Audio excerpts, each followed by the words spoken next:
Ayo, Chiksua here. Today we're going to do the Guild Wars Akumu in the extreme difficulty.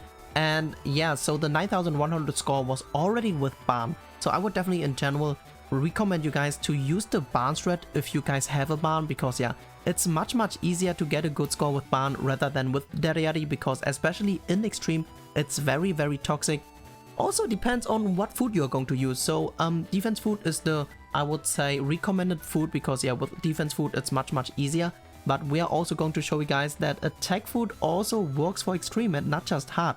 So the thing is though, the scores I got, or the best score I got with DERIERI while recording, while testing and stuff with attack food, it was not even a better score than with Barn, but I got at least a better score when I was using defense food. Because yeah, the difference between defense and attack food is just we can patience basically everything with our DERIERI and the Elat ult, but if we are going to use attack food and we kill both of the hands, we need a golden Deri buff, else there's no way to actually patience and we can't get the ult of DERIERI and the run will die. Coming to the gear, so our Gotha just has normal gear on, because yeah, we definitely need the Gotha ult and also the Eastern ult to actually kill. So it really depends on, this is basically right now a guide for a super stacked account. So Elat we don't want to deal any damage, because later on we need to use the golden debuff, and I think if you guys did Akumu, you guys know if she crits she does hit a lot. And Eastern, the reason why I put fake middle or not your middle is we don't want to patience with her when we have the Elat ult on, so that we may not draw the ult if possible, and Deri full defense, because full defense synergizes more, and also on the attack defense build. So the defense I right now have is around the defense you actually need. That's why it's triple Sardial defense, and if you have a bit less you may actually take some damage. And yeah, so basically try to have the same defense. So in the first turn we're just going to rank up our Eastern, move once with Gotha, and then we're going to burn the Eastern attack card as well. That way we can actually help our Eastern to get the ult early, and in the second turn we always, no matter what, we want to get the Gotha ult. That is the reason why we were moving once with him, and here this is pretty lucky, so we got that Merger. If we wouldn't have gotten that Merger, even if you have to move 2 times and burn a card to get the Gotha ult, just do it, because yeah, in turn 3 he will ult us unless we are going to have an ult of Gotha, and that's going to be super helpful. So that's why we're just going to burn more cards, which is pretty cool. And to sum up in general, the first phase, what we're going to need, or what we're going to do is turn 1 just doing the normal starter. Turn 2 we want to have Gotha ult. Turn 3 we want to use the Gotha ult unless he has the debuff on, then we can decide situational. And we want to also rush or get the ult of Eastern in turn 3, because turn 4 is the turn where we want to move to transition. And luckily, because we are using attack food, the damage of the ult of Gotha and Eastern are basically increased, so we don't need the buff anymore to actually kill. So we are going to be able to actually kill or move to transition always smoothly in turn 4 without any issue. Also, when we move to transition we want to get the ult of Elat, because yeah, if our Elat gets damaged and dissolved, then we are kind of in trouble. That's why we are going to move the card instead of burning it. If you want to play it risky, you could burn it, but if you don't redraw the Elat card, that would be a big lose, unless you're going to use defense food, because with defense food she can still patience as long both of the arms are still alive. It doesn't matter at all. With attack food I never tried, to be honest. I really don't know if she can patience or not, so let me know in the comment section if you guys have tried that out. But yeah, that's kind of a risk, so I would definitely not want to risk that, because yeah, here as you can see, we can easily just move to transition while getting the ults we need, and we kill with the ult. So if we would have used the pumpkin bomb first, we would have gotten 15 points, but if we would have killed the right side hand, which I was afraid of, then we would lose 80 points instead. So here I would say pretty interesting card draw. What I usually do when we are in the second phase is I will focus on the right side hand and try to damage a bit, and of course also using the Elat ult, because yeah, with the Elat ult obviously we can patience, and if we can't patience with our Elat, that would be kind of troublesome, because then there's gonna be no way at all to ever get an ult. But yeah, so here we got the ult of Deri pretty early already, so this is like a, I would say, a pretty special case, and we also have some pretty decent cards, I would say. So here there are different plays you could do. Either you can just ult right away, or you could also stall a turn. So we are just going to maximize our card draw. So probably it would have been actually smarter to just ult right away and then buff to get that one bonus ult gauge. But doing it like this isn't that big of a deal.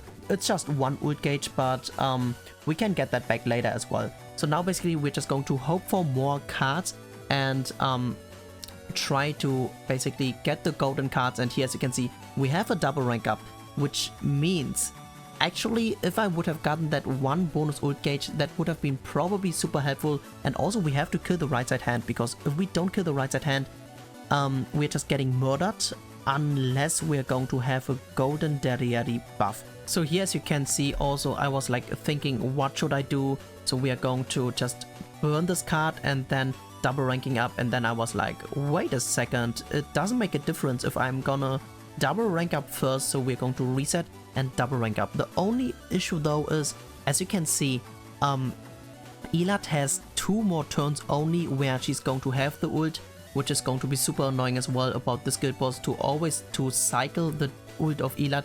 Because yeah, next round we are basically going to be forced to actually move 2 times and use the Elat ult. So we're going to basically pray that we can get, like for example, some daddy cards or a merger into Elat so that we can merge to get more ult gauges. But yeah, unfortunately the RNG is not on our side anymore, and all we get is just 1 Elat card, which is at least something, but the other cards are just straight up useless as fuck. So we are forced to burn our golden buff, which is basically our lifesaver, and we also have to rush the Elat ult, and we have to pray. In order to continue the run, we will have 1 card draw with a 25% chance where we can draw a Derry buff or attack.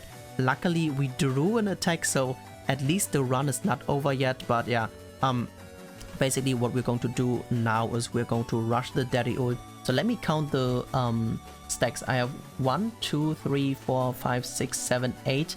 So this is our 9th stack. So basically, as you can see, the strat is like super toxic. I could also just for example gamble for another turn, but the thing is like I can't really gamble anymore, because if I would do too much damage, that wouldn't be good as well. So I just decided to end it up here. So I guess maybe using a debuff wouldn't have been that bad, but yeah. So now we have 9 stacks without evasion. So the run could definitely be a little bit better if we wouldn't have gotten that dead card draw. But yeah, so we are going to finish in turn 10, which is not a bad finishing turn, but because of the missing stack and also the missing evasion, at least we can show you guys attack food is possible. It's just a bit toxic, but yeah, at least we get here a crit, so with a 11.6, which is not the greatest, so it's not even a better score than using Barn. So in this run we're going to just speed it up for you guys. Also focusing the left side is much better, because the right side sometimes dies and we lose the points when we're going to use the Eastern ult.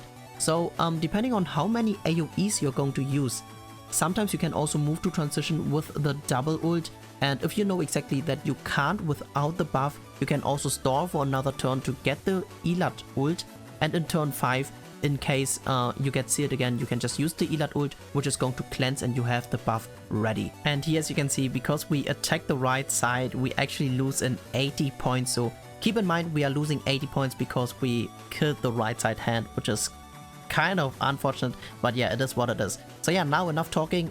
You can just listen to the music, I guess, and see how the run goes.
we are back now, and yeah, basically we are in turn 10, which is a pretty good finishing turn, but unfortunately we missed the evasion and we also missed the 10th stack of Elad, so this is not a perfect run, but this score is still going to be a better score than using Barn. And yeah, I would say, as I said, I would definitely recommend you guys rather do the Barn strategy, because yeah, it's taking much less turn. And yeah, we got a crit of 12.6 though, which is definitely much better than the previous run as well, and we have a score of 9,172, so it took us much more effort and we only upped the score by around 70 points. Of course, we also missed the 80 points by killing the right side hand, but it's still kind of disappointing, so let's say 150 points more, and it also depends on the damage variance. That's it guys, that's basically it for the video. So I was able to almost score 18,000 this week, so we were able to actually get a better score in normal, because yeah, Daddy Shark was able to beat me and I was like, okay, I have to go back into normal, and I got this beautiful close to 3.5k score. But yeah, it's gold weekend, so I can't do more. And yeah, we're going to definitely do more next week on stream on Twitch, so it would be awesome if you are going to check it out if you do have some time. And yeah, I really hope it was helpful or you enjoyed watching this. Thank you so much for tuning in, and peace out for now.